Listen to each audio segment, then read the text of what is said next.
this world, nothing is certain but death and taxes, as Benjamin Franklin famously said. Nobody likes them, most people don't understand them, and yet we must live with them. Now there's a new entrant to this mix. It's called cryptocurrency. Some say it's the future of money, others say it's a sham. What happens when cryptocurrency and tax come together? Even the government is confused.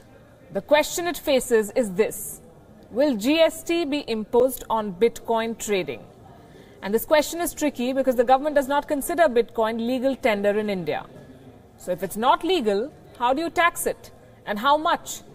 Will merchants of Bitcoin, in fact, will traders of Bitcoin in India have to pay indirect taxes on their earnings now?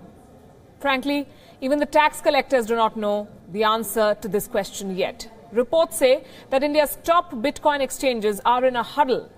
They want to approach the advanced authority of ruling, the authority on taxation in the country, for clarity. Bitcoin is also a subject of interest for India's income tax department. In December last year, that's last month, the country's top Bitcoin exchanges were searched by tax officials. The indirect tax department is reportedly exploring ways to bring Bitcoin under the goods and services tax. And here is the big number that the tax officials have their eye on. If Bitcoin is indeed taxable at 18% under the goods and services tax, the indirect tax department of India could be looking at a potential revenue of up to 7,200 crore rupees. That's the kind of money the government will make if they decide to tax Bitcoin trading. But there's a roadblock. So far, Indian authorities have not been able to classify Bitcoin. Is it a good? Is it a service? Or is it another currency? They don't know. They've not been able to define it yet, so they cannot tax it. The complex nature of the Bitcoin has proved to be a hurdle for the tax authority, which is now being forced to give this cryptocurrency some serious thought. Why is this classification important? Because only after the authorities define Bitcoin and decide its category can they determine the tax rate. And I'll give you an example. If Bitcoin is a currency, if the government decides that Bitcoin is a currency, then people selling Bitcoin would not need to pay the goods and services tax. If it is a good, then a tax of 18% could be levied. But if the government decides that Bitcoin is a service, then the tax rate will be 12%. So it's very important for them to first figure out what they think Bitcoin is. And now we come to the second problem.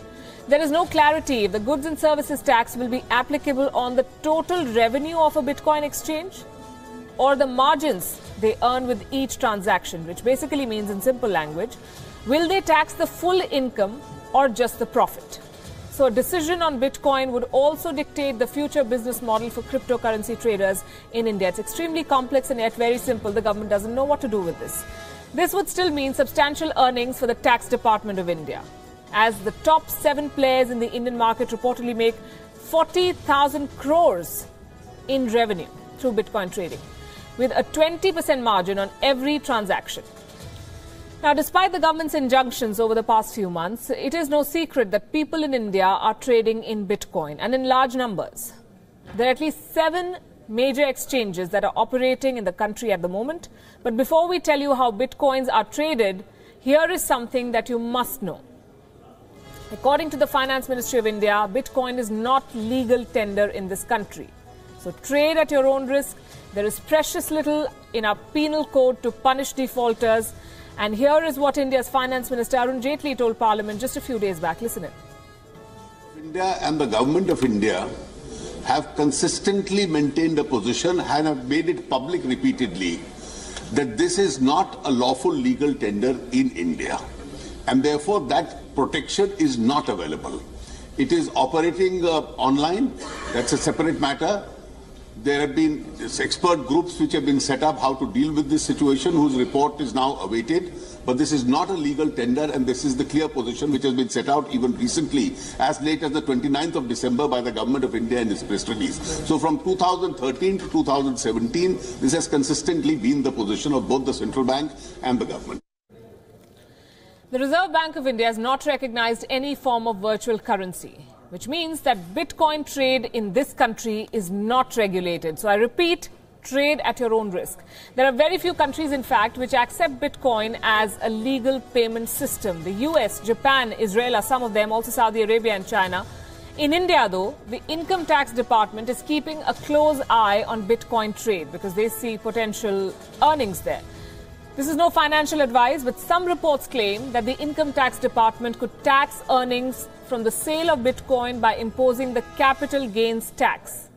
And now that we have all these warnings out of your way, here is how India is trading in Bitcoin. Here is what you need to do if you decide to put your money in it. And this is how you can go about it. Bitcoin can be purchased online through several exchanges. I've said there are 7 big ones in India.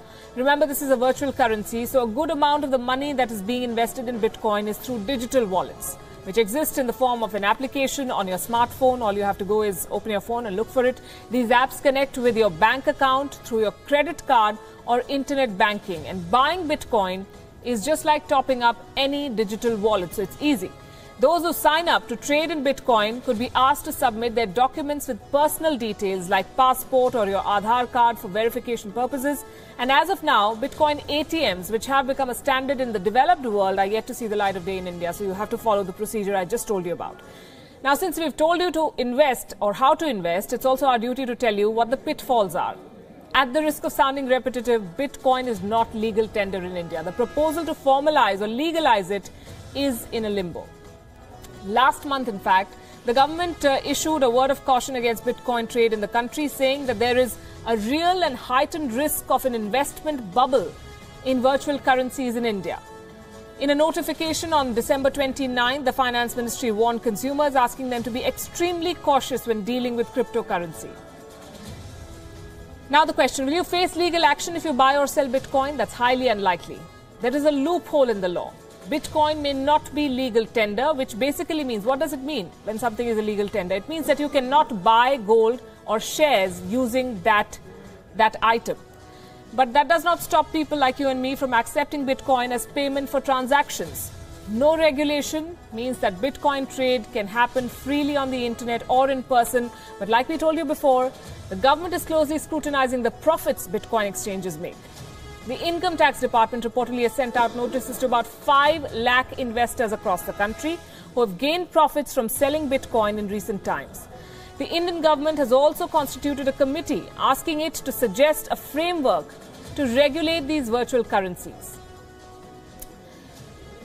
And if you, like me, are wondering how many Indians trade in Bitcoin, I'm afraid I don't have the answer.